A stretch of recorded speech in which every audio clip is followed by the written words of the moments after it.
Hello everyone, and welcome to a deep dive into the true SNES gem, Squaresoft's 1996 tactical RPG, Bahamut Lagoon.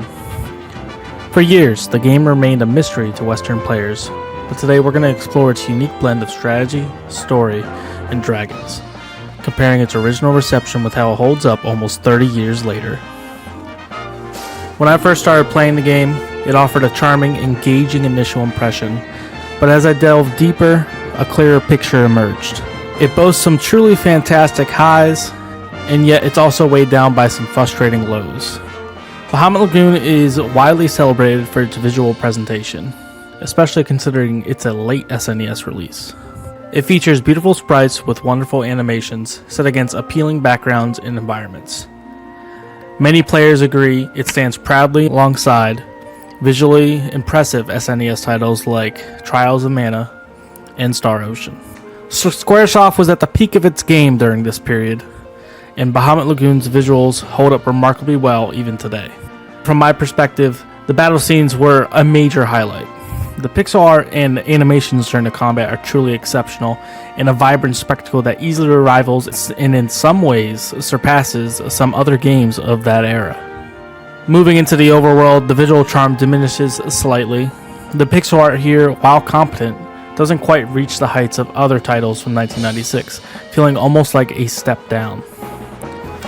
Another issue I noticed was the use of screen filters, such as a cloud effect that was in the opening kingdom scene, which felt like it was laid over the screen rather than a natural part of the environment. Reviews largely echoed praise, however. Magazines described the graphics and sprite work as some of the best on the system. Others called the visuals and effects excellent, though they noted that they do not quite match some earlier Squaresoft titles. The musical score for the game was aimed to create an orchestral feel, carefully using SNES's limited sound capabilities to achieve this through reverb, spatiality, and balance. The soundtrack is generally considered exceptional and atmospheric. I personally found the music to be quite good. It effectively set the mood, but it doesn't quite leave a lasting impression. This aligns with some other critical observations about the lack of variety and repetition in the soundtrack, particularly with the battle themes. Despite this, the music is consistently described as good quality. The narrative in the game begins in a floating world, quickly immersing players in the themes of war, betrayal, and grand quests to revive a destroyed empire and locate the fabled holy dragons. While the main plot might initially present familiar evil empire tropes, it's been praised for evolving beyond these expectations, revealing surprising depth and intricate twists. It provides a healthy dose of humor and profound themes of heartbreak, sacrifice, and moral ambiguity. The game shines with its large cast of over 30 characters, many of whom receive significant development throughout the story. They have distinct personalities and quirks, making them feel more than just generic units. The game also touches on more mature themes and controversial plot points rarely seen in RPGs of its time. I found the story progression quickly becoming convoluted. After an initial start, the narratives quickly seem to decline. There's a significant time skip in the beginning with no details, and the plot introduces other confusing elements, such as the king's seemingly illogical dying wish after his apparent death, stating that he wanted a resistance to be made. However, no mention of it is made during the early cutscenes. Characters disappear and reappear without any proper setup, and new storylines, such as Chapter 2, when you take the battleship, introduced without any background, making the overall narrative feel disjointed and perplexing. At its core, Bahamut Lagoon is a turn-based tactical RPG where you move squads of 4 characters across a grid. When you engage an enemy, the game shifts to a smaller, traditional RPG battle screen. A unique aspect is the dragon system. Each party has a dragon that acts semi-independently based on simple commands such as come and go. The developers intended them to feel like autonomous pets. Between the battles, you raise the dragons by feeding them items, which influences their stats and evolution. The battlefields are interactive, allowing you to manipulate the environment with elemental attacks, such as burning forests or freezing water. I found several significant issues with the battle system. A major frustration arises when the battle interface shows your character's HP only at the start of an engagement. With the high health values, keeping track of your party's vitality becomes an unnecessary chore, hindering strategic decisions. Adding to the immersion breaks are the player phase and enemy phase texts that dramatically sweep diagonally across the screen between turns. This flashy, almost jarring animation feels out of sync with the game's overall tone and pulls you out of the moment. The dragons, while a unique concept, are also hampered by their unpredictable AI. They act upon their own whims, sometimes even inadvertently healing an enemy if their elemental attack aligns, leaving players with little direct control over these powerful allies. Field moves allow for environmental manipulation and are also undeniably potent. So much so, in fact, they often overshadow the traditional direct attacks. Their sheer power, combined with the lack of significant drawbacks, can make many encounters feel trivial, diminishing the strategic depth of close quarters combat. The game also seems to struggle with its identity, feeling like it's trying to both be a predecessor to the Final Fantasy Tactics style game and a Fire Emblem style game, resulting in a less cohesive tactics experience.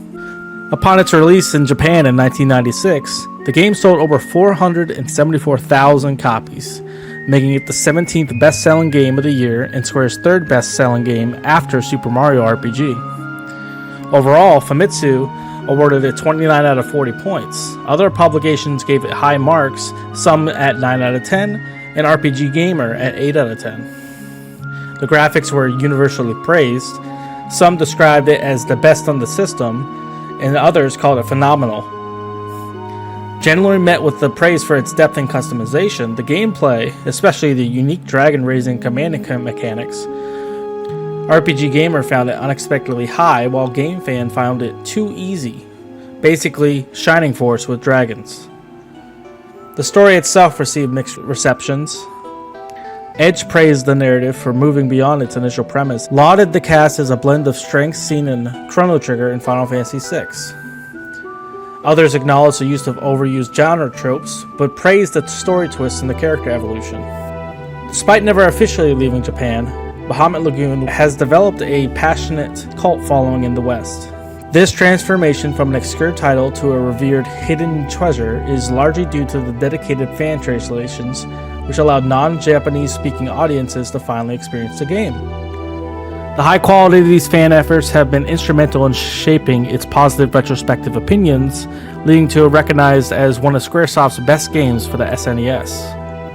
Modern players, however, frequently cite the game's low difficulty as a significant flaw. The power of the dragons, as well as the field moves, often trivializes combat, leading to a lack of challenges. This contrasts with some contemporary reviews that found the difficulty unexpectedly high back in 1996, suggesting a shift in player understanding and access to information over time. The game also offers a New Game Plus mode called X-Play, which allows you to carry over progress. While this is a nice feature, the game's already low difficulty can make subsequent playthroughs feel like simply breezing through. My personal rating will be the following. The graphics inside the battle scenes are honestly exceptional, and I would place that at an 8.5 out of 10. Meanwhile, the graphics on the overworld, like I said, feel like a step down from previous releases in 1996 and prior, which I would place at a 6 out of 10. Sound design, I would put it at a 7 out of 10. The music is quite good and it sets the mood, however, it isn't that memorable. The initial story is a 5 out of 10. Tropes are very overused, and the story later I would place at a 4 out of 10 as we move farther into the game. The battle system, while initially well, as you play more and more, it feels like you're just playing two different games at once. With an initial rating of a 7 out of 10, I could place this as low as a 5 out of 10. Overall, I would say the game is a 6 out of 10. It's a fascinating, ambitious tactical RPG from Squaresoft's golden 16-bit era. However, its potential is hampered by confusing design choices in combat and often incoherent narrative progression. An overall lack of challenge that can make it feel like a downgraded tactics experience. While a significant piece of Square's history and a must-play for fans of the genre curious about its cult status, it ultimately feels like a game that couldn't quite decide what it wanted to be, leading to a mixed, memorable experience.